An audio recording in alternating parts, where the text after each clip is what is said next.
Hello. आज मैं लेकर आया हूँ आपके लिए एग्रीकल्चर एमसीक्यूज का दूसरा वीडियो। तो चलिए अपन शुरू करते हैं। जो इम्पोर्टेंट क्वेश्चन है वो कौन कौन से होने वाले हैं। पहला क्वेश्चन है, कौन सा भारतीय राज्य एशिया की अंडे की टोकरी के नाम से जाना जाता है? कि ऐसा कौन सा राज्य है जिसको अंडे की टोकरी या कटोरी कहा जाता है? तो भारत में सबसे ज़्यादा जो अंडे देने वाला देश है, यानी अंडे उत्पादन वाला देश है, वो कौन सा है? आंध्र प्रदेश। तो इस आंध्र प्रदेश को ही क्या कहा जाता है? एशिया की अंडे की टोकरी के नाम से भी जाना जाता है। दूसरा क्वेश्चन है, लेग हॉर्न का मूल स्थान कौन सा है? यानी जो मुर्गी की व्हाइट लेग हॉर्न नस्ल है, लेग हॉर्न यानी व्हाइट लेग हॉर्न, इसका मूल स्थान कौन सा है? इटली, डेनमार्क, आयरलैंड और ब्रिटेन। तो व्हाइट लेग हॉर्न, इसका मूल स्थान है इटली। जो व्हाइट लेग हॉर्न है ये आती है मेडिटेरियन मेडिटेरियन जो समूह है मुर्गियों का। वर्गीकरण में अपन ने पढ़ा है कि जो मुर्गियों का समूह है वो उत्पत्ति स्थान के अनुसार अलग अलग बताया गया है। तो उनमें से एक समूह है मेडिटेरियन। इनमें जो नस्लें आती है वो है 12 नस्लें आती है। उन 12 में से एक है white leg horn. White leg horn ऐसी नस्ल है जो सर्वाधिक अंडे देती है। मुर्गियों में सर्वाधिक अंडे देने वाली नस्ल भी कौन सी है? व्हाइट लेग हॉर्न, जिसका उत्पत्ति स्थान है इटली। नेक्स्ट क्वेश्चन है, प्राचीन समय में मुर्गों को लड़ाने की प्रथा प्रचलित थी। यानी कि पुराने समय में क्या किया जाता था कि जो मनोरंजन करने के लिए क्या करते थे, पशुओं को या मुर्गों को लड़ाया जाता था। तो पशुओं की जो फाइटिंग होती थी उसको तो कहा जाता था बुल फाइटिंग। और यहाँ जो अपना क्वेश्चन है वो कौन सा है? मुर्गों को लड़ाने के लिए यानी कि कौन सी नस्ल का उपयोग किया जाता था? बसरा, बामुस, असील, लेग हॉर्न। इसका जो सही आंसर है वो है असील। असील आंध्र प्रदेश की नस्ल है। इसका उपयोग लड़ाने के लिए किया जाता था। यानी कि यहाँ इसको और ऐसे दे सकते हैं कि मनोरंजन के लिए कौन सी नस्ल का उपयोग किया जाता था, एंटरटेनमेंट के लिए कौन सी नस्ल का उपयोग किया जाता था। तो वो भी आंसर कौन सा हुआ? असील। नेक्स्ट क्वेश्चन है, निम्नलिखित में से किस जाति की मुर्गी के अंडे सबसे उत्तम माने जाते हैं? यानी कि कौन सी जाति की मुर्गी है जिसके अंडे सर्वोत्तम माने जाते हैं, बेस्ट माने जाते हैं? तो उसका आंसर भी कौन सा होने वाला है? Leg horn, white leg horn. Next question है, मुर्गी के भोजन में खनिज पदार्थों का होना क्यों आवश्यक है? यानी कि जो खनिज पदार्थ है वो मुर्गियों को खिलाना क्यों आवश्यक माना जाता है? अंडपीत के विकास के लिए, एल्ब्यूमिन के विकास के लिए, अंड कवच की झिल्ली के विकास के लिए, या फिर अंड कवच के विकास के लिए? तो यहाँ आंसर है अंड कवच के विकास के लिए। यानी कि जो अंडे का कवच होता है उसके डेवलपमेंट के लिए खनिज पदार्थों की आवश्यकता होती है। तो जो अंडे का कवच होता है ये किसका बना हुआ होता है? कैल्शियम कार्बोनेट का। भार की दृष्टि से देखें तो 93 से 94% क्या होता है इसमें? कैल्शियम प्रेजेंट होता है। सबसे इंपॉर्टेंट क्वेश्चन है कि जो अंडे का कवच होता है वो किसका बना हुआ होता है? कैल्शियम कार्बोनेट का। नेक्स्ट क्वेश्चन है, ऊंट अपने कुबड़ का उपयोग किसके लिए करता है? यानी कि ऐसा क्या है जिसका उपयोग ऊंट करता है? जल के संग्रहण के लिए, वसा को संग्रहित करने के लिए, तापमान के नियमन के लिए, और शरीर का संतुलन बनाए रखने के लिए। तो यहाँ कुबड़ किसका संकेत है? यानी कि वो है वसा के संग्रहण के लिए। यानी कि जो कुबड़ होती है वो कुबड़ क्या बताती है? ऊंट को जो भोजन मिलता है उस भोजन के बारे में बताती है। जितनी कुबड़ बड़ी होती है अर्थात यानी कि वहां क्या हो रखा है, उसको भोजन पर्याप्त मात्रा में मिल रहा है। ये जो भोजन है ये वसा के रूप में स्टोर करता है, जिसका उपयोग ये जब भोजन नहीं मिलता है तब इसका उपयोग किया जाता है। वसा का अपघटन होता है और इससे इसको ऊर्जा मिलती है। तो कुबड़ किसका संग्रहण करता है? वसा का। या आ जाए कुबड़ किसका सूचक है? तो भोजन मिलने के सूचक है ऊंट का। नेक्स्ट क्वेश्चन है, एपीकल्चर, एपीकल्चर किससे संबंधित है? तो एपीकल्चर संबंधित किससे? मत्स्य पालन से, मुर्गी पालन से, मधुमक्खी पालन से, कुक्कुट पालन से। तो एपीकल्चर संबंधित है मधुमक्खी पालन, यानी जो मधुमक्खियों की अपन वैज्ञानिक तरीके से उनको पाल के और उनसे जो शहद प्राप्त किया जाता है, उस वैज्ञानिक तकनीक को क्या कहा जाता है? एपीकल्चर। मत्स्य पालन को क्या कहा जाता है? PC culture. मत्स्य पालन को कहा जाता है पीसी कल्चर। मुर्गी पालन को क्या कहा जाता है? पोल्ट्री। और कुक्कुट पालन को भी समूह में बात करते हैं तो वो आता है पोल्ट्री फार्मिंग। और उनमें से केवल मुर्गियों को पाल रहे हैं तो वो कहलाता है मुर्गी पालन। जबकि कुक्कुट पालन में क्या आते हैं? वे सभी पक्षी आते हैं जो अंडे और मांस के लिए पाले जाते हैं, जैसे मुर्गी हो गया, बटेर हो गया, तीतर हो गया, ये सब किस में आते हैं? कुक्कुट पालन में आते हैं। मुर्गी पालन में केवल मुर्गियों को सम्मिलित किया जाता है। मधुमक्खी पालन को अपन कहते हैं एपीकल्चर, और जो मत्स्य पालन है उसको कहा जाता है पीसी कल्चर। नेक्स्ट क्वेश्चन है डॉक्टर वर्गीज कुरियन। डॉक्टर वर्गीज कुरियन का संबंध किससे है? यानी कि उन्होंने कौन सा जो अपना फील्ड है वो सिलेक्ट किया था कार्य करने के लिए? तो डॉक्टर वर्गीज कुरियन का संबंध किससे? पशुपालन से, पादप रोग विज्ञान से, दुग्ध विकास उद्योग से, और इनमें से कोई नहीं। तो इनका जो राइट आंसर है वो कौन सा है? दुग्ध विकास उद्योग। डॉक्टर वर्गीज कुरियन को जो श्वेत क्रांति है, श्वेत क्रांति या सफेद क्रांति, व्हाइट रिवॉल्यूशन, इसका जनक भी कहा जाता है। वर्गीज कुरियन को क्या कहा जाता है? श्वेत या सफेद क्रांति का जनक भी कहा जाता है वर्गीज कुरियन को। इन्होंने क्या किया था? यानी कि दूध उत्पादन बढ़ाने के लिए जो स्ट्रेटेजी है वो बनाई थी किन्होंने? वर्गीज कुरियन ने, जिससे कि आज जो भारत है विश्व में प्रथम स्थान पे आता है दूध उत्पादन में। तो इनका संबंध किससे हुआ? दुग्ध विकास उद्योग से। नेक्स्ट क्वेश्चन है ऑपरेशन फ्लड। ऑपरेशन फ्लड किससे संबंधित है? बांध निर्माण से, भीड़ नियंत्रण से, बाढ़ नियंत्रण से, और दुग्ध विकास से। तो सही आंसर है दुग्ध विकास से। ऑपरेशन का मतलब होता है कोई योजना, और उसके द्वारा क्या होता है? फ्लड यानी बाढ़ आना। तो यहाँ जो वर्गीज कुरियन थे उन्होंने क्या किया था कि जो दूध बढ़ाने के लिए योजना चलाई थी, जिसको अपन कहते हैं व्हाइट रिवॉल्यूशन, और उसी का दूसरा नाम है कौन सा? Operation flood. तो ऑपरेशन फ्लड का संबंध भी किससे होता है? दुग्ध विकास से। तो व्हाइट रिवॉल्यूशन को ही दूसरे शब्दों में क्या कहा जाता है? ऑपरेशन फ्लड कहा जाता है। नेक्स्ट क्वेश्चन है राष्ट्रीय डेयरी विकास बोर्ड की स्थापना कब हुई थी? राष्ट्रीय डेयरी विकास बोर्ड की स्थापना कब हुई थी? 1964, 1965, 1966, 1967। तो इसका सही आंसर है 1965 में। इसका मुख्यालय कहाँ है? आनंद गुजरात में। इसका मुख्यालय भी कई बार पूछा जाता है कि नेशनल डेयरी बोर्ड का जो मुख्यालय है वो कहाँ पे स्थित है? तो वो है आनंद गुजरात में। नेक्स्ट क्वेश्चन है भारत में सबसे ज्यादा दूध किस राज्य में उत्पादित होता है? भारत में कौन सा राज्य है जो सर्वाधिक दूध उत्पादन करता है? पंजाब, हरियाणा, गुजरात, उत्तर प्रदेश। इनमें से राइट आंसर कौन सा है? उत्तर प्रदेश। फर्स्ट पे आता है यूपी, सेकंड में आता है राजस्थान। और यदि राजस्थान की बात करें तो राजस्थान का जो जयपुर जिला है वो दूध उत्पादन में पहले स्थान पे है।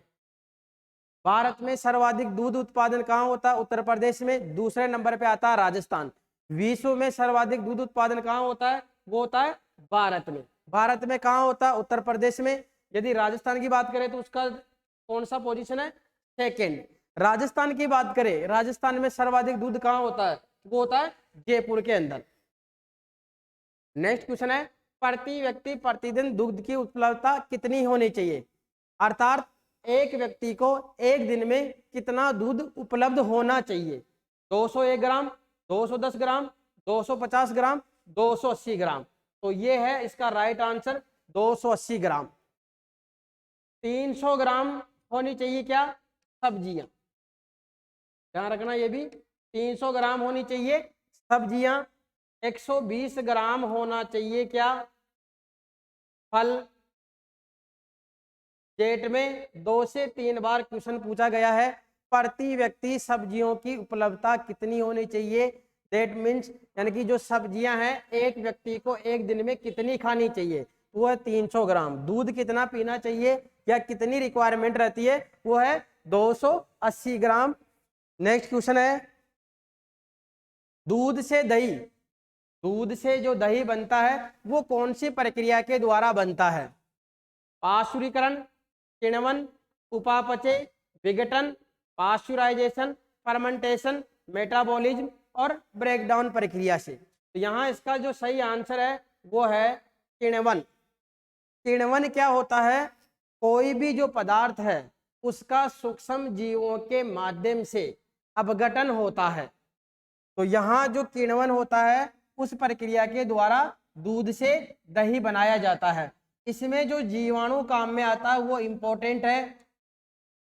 जीवाणुओं का एक समूह काम में लिया जाता है जिसका नाम है लेब, लैक्टोएसिटिक बैक्टीरिया, या मैं कह दूं लैक्टिक एसिड बैक्टीरिया।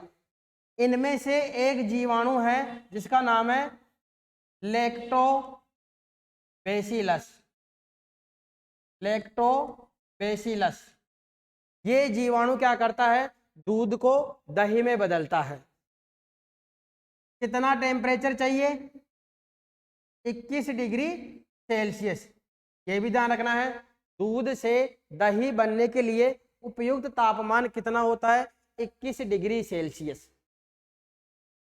दूध से दही, दूध से जो दही बन रहा है इस दही में कौन से विटामिन की मात्रा बढ़ाता है? ये बैक्टीरिया। तो ये विशेष इंपॉर्टेंट क्वेश्चन है। ये बढ़ाता है विटामिन B12 की मात्रा बढ़ती है जब दूध से दही बनता है। ये क्वेश्चन आया हुआ है अपने नीट में, जो नीट का एग्जाम होता है जो बायोलॉजी वाले स्टूडेंट देते हैं MBBS करने के लिए, उस पेपर में क्वेश्चन आया हुआ है कि दही में कौन से विटामिन की मात्रा दही दूध की तुलना में ज्यादा होती है? तो वो है विटामिन B12। नेक्स्ट क्वेश्चन है, दूध का पाश्चुराइजेशन किया जाता है। पाश्चुराइजेशन क्या होता है?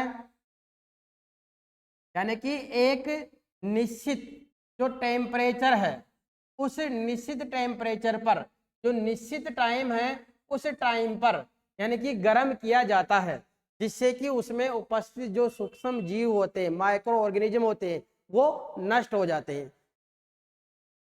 इसके दो तरीके हैं, इसके दो तरीके हैं। पहला तरीका है LT, low temperature long time. दूसरा है हाई टेम्परेचर शॉर्ट टाइम। यहाँ जो लो टेम्परेचर है वो कितना है? 62 से 65 डिग्री सेल्सियस। और जो लॉन्ग टाइम है वो कितना है? 30 मिनट। 30 मिनट। हाई टेम्परेचर कितना है? 72 डिग्री सेल्सियस। और शॉर्ट टाइम कितना है? 15 सेकेंड। तो यहाँ अपना क्वेश्चन क्या है? दूध का पाश्चुराइजेशन किया जाता है 15 मिनट के लिए 100 डिग्री सेल्सियस पर नहीं होता है, 30 मिनट के लिए 82 डिग्री सेल्सियस पर नहीं होता है, 20 मिनट के लिए 62 डिग्री सेल्सियस पर नहीं होता है, और 30 मिनट के लिए 62 डिग्री सेल्सियस पर। तो ये सही है अपना। दो प्रकार का पाश्चुराइजेशन होता है। पहला है, दो विधियां हैं पाश्चुराइजेशन करने की, एक तो है LT, एक है HT। LT में ध्यान रखना दो टेम्परेचर है, दो टाइम है। टेम्परेचर है 62 डिग्री और दूसरा है 72 डिग्री। टाइम है 30 मिनट और दूसरा है 15 सेकेंड। नेक्स्ट क्वेश्चन है पाश्चराइजेशन की क्रिया क्यों की जाती है? अभी बताया था पाश्चराइजेशन की क्रिया क्यों करते हैं? जो दूध के जीवाणु हैं उनको नष्ट करने के लिए या उनको कम करने के लिए। तो दूध के जीवाणुओं को कम करने के लिए, दूध को जीवाणु युक्त करने के लिए और जीवाणुओं को निष्क्रिय करने के लिए। तो इसका है जीवाणुओं को निष्क्रिय करने के लिए। अर्थात यहाँ अपन ऐसा नहीं लगा सकते कि उनको जीवाणुओं की संख्या को कम करना है, उन जीवाणुओं को क्या करना है? खत्म करना है। इसलिए पाश्चराइजेशन किया जाता है। नेक्स्ट क्वेश्चन है दूध का घनत्व जो डेंसिटी है मिल्क की वो किसके द्वारा ज्ञात की जाती है? दूध का घनत्व किसके द्वारा ज्ञात किया जाता है? पहला ऑप्शन है हाइड्रोमीटर, एनीमोमीटर, लेक्ट्रोमीटर और बैरोमीटर। तो जो इसका सही आंसर है वो है लेक्ट्रोमीटर। दूध का जो घनत्व है वो लेक्ट्रोमीटर उपकरण के द्वारा ज्ञात किया जाता है। बैरोमीटर के द्वारा क्या ज्ञात किया जाता है? वायु दाब। एनीमोमीटर के द्वारा क्या ज्ञात किया जाता है? वायु की गति, या मैं कह सकता हूं वायु वेग, विंड स्पीड। इसका फॉर्मूला क्या है? 1 + TLR अपॉन 100। ये फॉर्मूला लगाया जाता है 300। ये फॉर्मूला लगाया जाता है जब अपन दूध का आपेक्षिक घनत्व ज्ञात करते हैं। तो दूध का आपेक्षिक घनत्व से क्या पता लगता है? दूध के आपेक्षिक घनत्व से क्या पता लगता है? उसमें पानी की मिलावट है या नहीं है, इसका पता लगाया जाता है आपेक्षिक घनत्व ज्ञात करके। जो गाय और भैंस है उसका आपेक्षिक घनत्व होना चाहिए 1.028 से 1.032। 1.028 से 1.032 इससे कम है तो यानी कि उसमें क्या है? पानी की मिलावट है। ये है गाय का और ये है भैंस का। 1.028 से 1.030 ये होता है गाय का और 1.030 से 1.032 होता है भैंस के। नेक्स्ट क्वेश्चन है दूध में कौन सा तत्व कम मात्रा में पाया जाता है? ऐसा कौन सा तत्व है जो दूध में कम मात्रा में पाया जाता है? दूध को क्या कहा गया है? पूर्ण आहार की संज्ञा दी गई है, लेकिन ऐसा कौन सा तत्व है जो दूध में कम मात्रा में पाया जाता है? तो वो सही आंसर है कोबाल्ट। नेक्स्ट क्वेश्चन है दूध में कौन कौन से प्रोटीन पाए जाते हैं? दूध में कितने प्रकार के प्रोटीन पाए जाते हैं? कैसीन, एल्ब्यूमिन, ग्लोब्यूमिन, इनमें से सभी। तो यानी कि तीनों प्रकार की प्रोटीन पाई जाती है। जो दूध की प्रोटीन है कैसीन प्रोटीन कहते हैं उसको, और ये पाई जाती है टोटल प्रोटीन का 80%। इन तीनों में से 80% प्रोटीन कौन सी होती है? कैसीन प्रोटीन होती है, इसीलिए इसको कहा गया है मिल्क प्रोटीन। दूध की प्रोटीन कौन सी है? तो राइट आंसर है कैसीन। नेक्स्ट क्वेश्चन है सबसे ज्यादा प्रोटीन किसके दूध में पाई जाती है? सबसे ज्यादा प्रोटीन किसके दूध में पाई जाती है? तो ये है भेड़ के दूध में। नेक्स्ट क्वेश्चन है निम्नलिखित में से किसकी उपस्थिति के कारण दूध का रंग पीला होता है?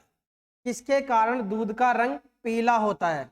लाइकोपिन, ये होता है टमाटर का लाल रंग, इसके कारण होता है। लैक्टोज, इसके कारण क्या होता है? जो दूध होता है उसमें मीठापन आता है, दूध का मीठापन लैक्टोज के कारण होता है। कैरोटीन, इसके कारण क्या होता है? दूध का पीला रंग होता है। कैसीन, ये जो प्रोटीन है इसके कारण कैसा रंग होता है? दूध का सफेद रंग। दूध का सफेद रंग पूछा जाए तो कौन सा है? कैसीन के कारण। दूध का पीला रंग पूछा जाए तो किसके कारण होता है? कैरोटीन के कारण। यदि घी की बात आ जाती है, घी का सफेद रंग भी किसके कारण हो रहा है? कैसीन के कारण। घी का पीला रंग भी किसके कारण हो रहा है?